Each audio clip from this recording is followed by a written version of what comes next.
Hello, everyone. This is Rick, and welcome to Astral Club. Today's episode is Astral Projection Exit Problems. Before we get into it, just want to mention we have a new patron on Patreon. Castle is the name of our newest supporter, who is an Astral Scout, and they'll get advanced videos that I'm sending out on Sunday nowadays rather than Monday because it's easier. There's no commercials. And there's an email so we can talk back and forth easily. And if you'd like to support Astral Club on Patreon and join all the others who now do so, there'll be a link in the description. Some of what I'll be sharing during this video will come from the book Astral Dynamics by Robert Bruce. If I was to teach a class on astral projection, out of the body experiences in a college, I would probably use this as one of my textbooks. Of course, instead of charging a reasonable amount of money, I'd probably charge $150 for a hardback, and I'd continue to change the version of it so you couldn't buy the used textbook. Gouge money is whenever possible. That's pretty much what the colleges do, right? At any rate, this book, it's very different from Robert Monroe's Journeys Out of the Body. Journeys Out of the Body is more of a diary of Robert Monroe's astral experiences, a journal, if you will. This one's more of a textbook, like what you would experience. What is astral projection? How is it done? What do you experience? What will you see on these planes? How to handle it? It's very textbooky, and I like that because it's good for people who are looking for the nuts and bolts of astral projection after they've read the very fascinating experiences of someone like Robert Monroe and Journeys Out of the Body. So, what are some of the problems involved when you want to have an astral projection? Now, there can be many problems experienced all throughout the projection, but I have no problem saying that of all the questions and comments that I've had, the biggest problems seem to result from the beginning part of the astral projection, the actual part where one leaves the body. That's where most of the problems are experienced. And after all, if you can't leave your body, then you can't have a complete astral projection. So these are probably the most important problems by far. The first one I have to discuss, of course, is fear. Fear, animal fear, is a primal emotion. It's one of the most core emotions in animals and indeed in humans. Today, humans are the top predators on planet Earth. We eat the animals and not the other way around. However, not too long ago, and for a very long time in our evolutionary history, we were the prey, not the predators.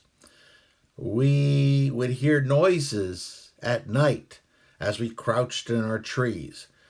We'd hear strange roars outside of the light of our campfire from inside our shelter or cave, and we would feel fear because we knew there were things out there in that darkness that would love nothing more than eating us and all of our buddies. So, fear is something that is deeply ingrained in all of us, and it's the number one problem in leaving your body. So, how do we face that fear and overcome it? Number one is always knowledge. Knowledge defeats animal fear. With knowledge, you can read books, you can watch videos, hear the experiences of others. And when you perceive something, you could say, oh, I remember Rick talking about this. He said to handle this shadow person this way. Or he said I should expect this particular symptom when I project. So therefore, I know it's not something unusual. I know it's something that's been faced many times before by Rick and many other astral projectors. So I know how to handle it. And so I need not have that fear. Of course, there are times when that fear is harder to overcome. So, what I recommend in those cases is rather than trying to astral project at night, when that primal fear is lurking deep within your primitive animal brain, do it during the day. Try to take naps during the day, on the weekend, or whenever you have the time, because you might have more success astral projecting then. Because taking a nap in the daytime doesn't engender that level of primitive fear that the nighttime might. So give that a try. So knowledge is the number one way to defeat it, and number two, try projecting during the daytime. Next up, having a quiet place, a place without movement. I know that can be very challenging for many of us based on where we're living. But if there's anything that will prevent a projection other than fear, is movement, is noise, extraneous noise. Because the body, the brain, the subconscious interprets it as a possible threat, and therefore it'll sabotage your projection. So do your best. If you can't control your environment, perhaps try noise deadening headphones if you can sleep wearing those. They can screen out quite a bit of noise that might otherwise disturb an astral projection. Next up is blindness. Many times people will have the very beginnings of an astral projection and they'll be blind at first or have very weak vision, and that'll cause them to experience some fear or what have you. Just understand that it is normal and that all you have to do is try to get as far away from your body as you can, and then forcefully demand that you have your full astral vision. And it should come to you then at that point. Other things that you can experience that can make leaving your body difficult. Many times, or not many times, it can happen. You'll feel a surge of energy in your chest, and possibly even in your lower body. This is just your body responding to the changing energy patterns that are occurring as your astral and etheric body leaves the physical or leaves coincidence with the physical. Your nerves are firing off, and your brain is trying to interpret these new signals. So it might interpret them as an energy surge, as a warmth sensation. There's nothing wrong with it. Just expect it. It shouldn't cause a major problem. There's other sensations as well. I've had people report feeling cobwebs on their face.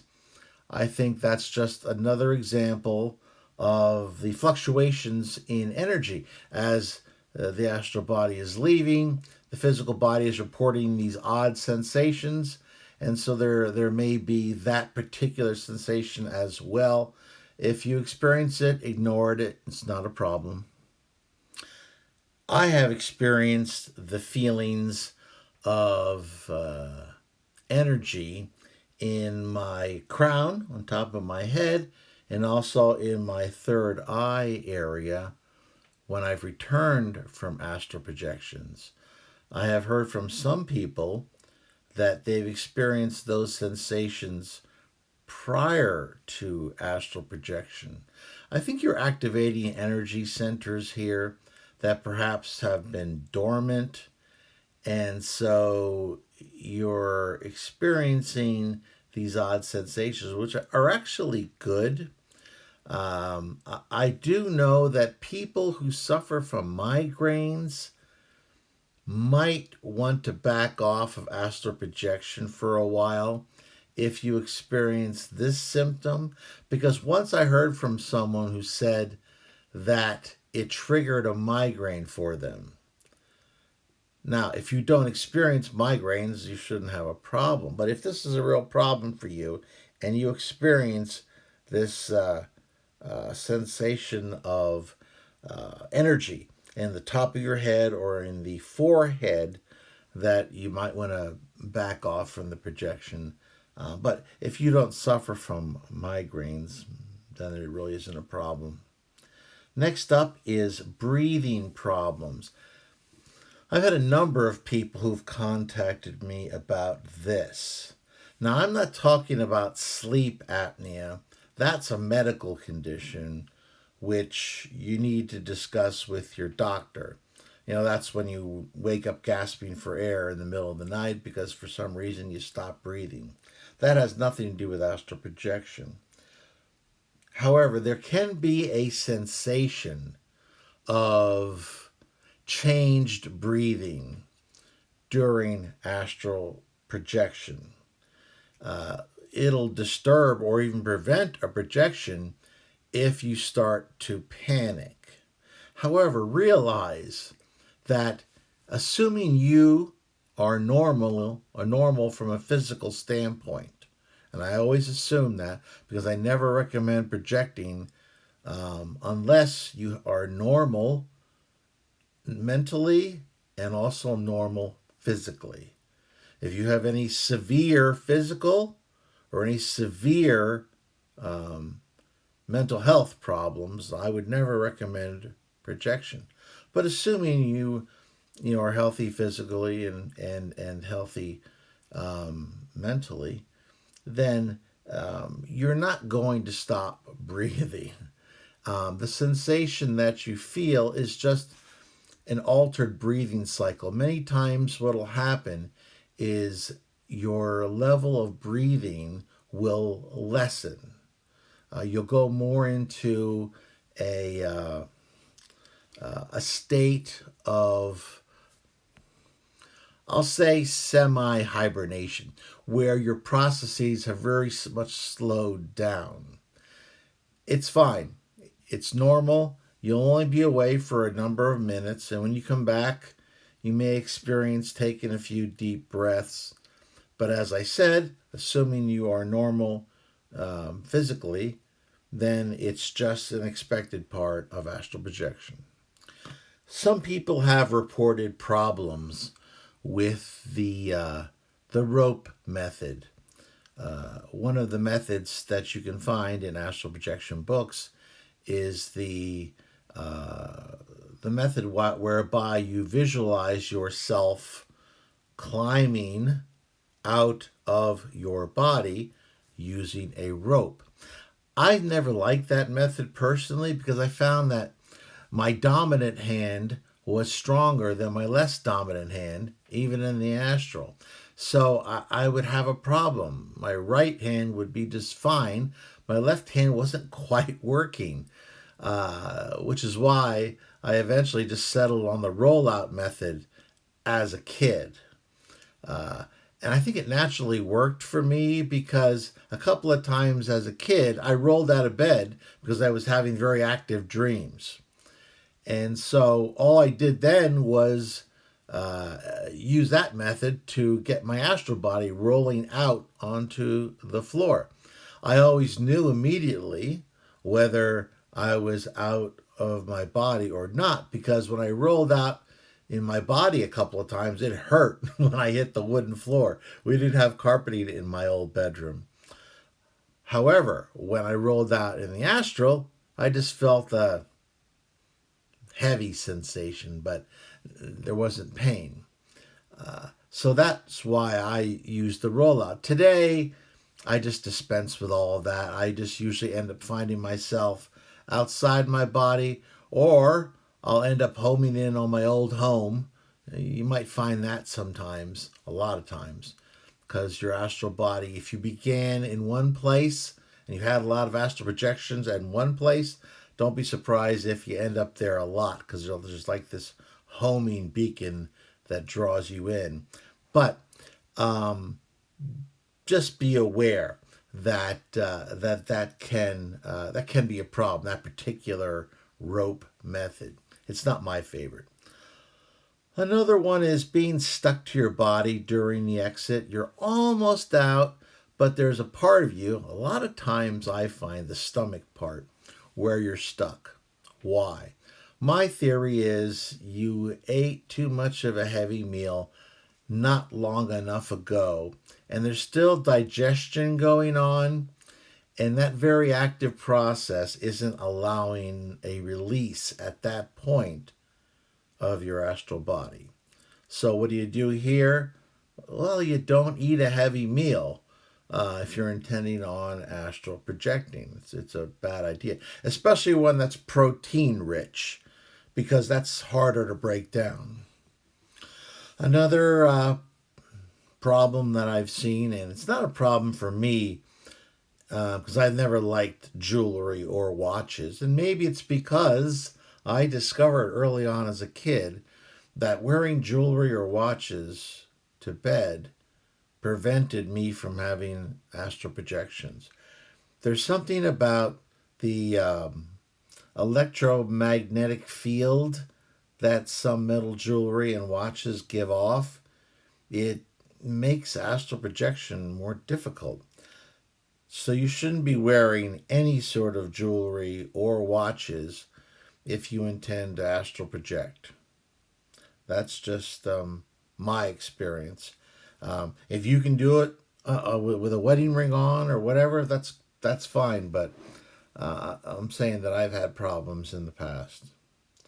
Other things, magnetic north. Many people say your head should be pointed towards magnetic north. Give it a shot. I've been able to project with my head pointed in a variety of directions. If you have a choice, go for magnetic north. Um, but I don't see that as a major problem one way or another. Uh, Next up, the lunar cycle. This can be a problem, and this can also help you, so it's kind of on both sides of the fence here. I've noticed that when the moon is full, that it tends to promote more astral projections than when it's not. So be aware of the moon's cycle and definitely redouble your efforts when it's getting close to being full or when it's full. There's something about that moon that just, when I look up at it, it pulls me. I can just be in my physical body standing outside looking up at the moon, and I feel like my astral body is being pulled out just standing there in a normal conscious state. So take advantage of the full moon when you can. Lastly, be careful what you eat before you want to astral project. You don't want excessive saliva. You don't want a dry mouth. You don't want a runny nose. You don't want a stuffed nose. Uh, all of these things are minor by themselves, but you'd be surprised what little things can interfere with an astral projection. Avoid sweet drinks. Don't drink a lot of Coke. Don't drink a lot of tea or coffee. Anything that might leave some sort of flavor residue in your mouth. I know that sounds minor, but it can be distracting as well. Uh, these are all things that seem very small, but you'd be surprised, especially if you're new. You'd be surprised what can prevent uh, an astral projection. So, what you have here is a number of relatively minor problems, but that's all it takes to prevent an astral projection, especially if you are newer in your projection career. Be aware of all of these situations. Plan for them, learn how to deal with them, and you'll be able to astral project without too much of a problem. If you liked this video, why don't you hit the like button, share it with those of like minds, subscribe if you haven't already. If you have, why don't you hit that bell button, you'll get notified every 8:15 a.m. on Saturday Eastern Time in the United States when a new video is posted, or whatever that time is where you live. And please always leave your questions and comments. Have you experienced any of these problems that we talked about, any of these symptoms? If you have, let me know about it. How did you overcome them? Did you overcome them? Let us know. I'm very interested. Is there any major problems you've encountered that I didn't talk about here that you think everybody should know about? And Patreon is always there. If you'd like to support us, the link will be in the description. And as always, I'm Rick, and I will see you on the astral plane.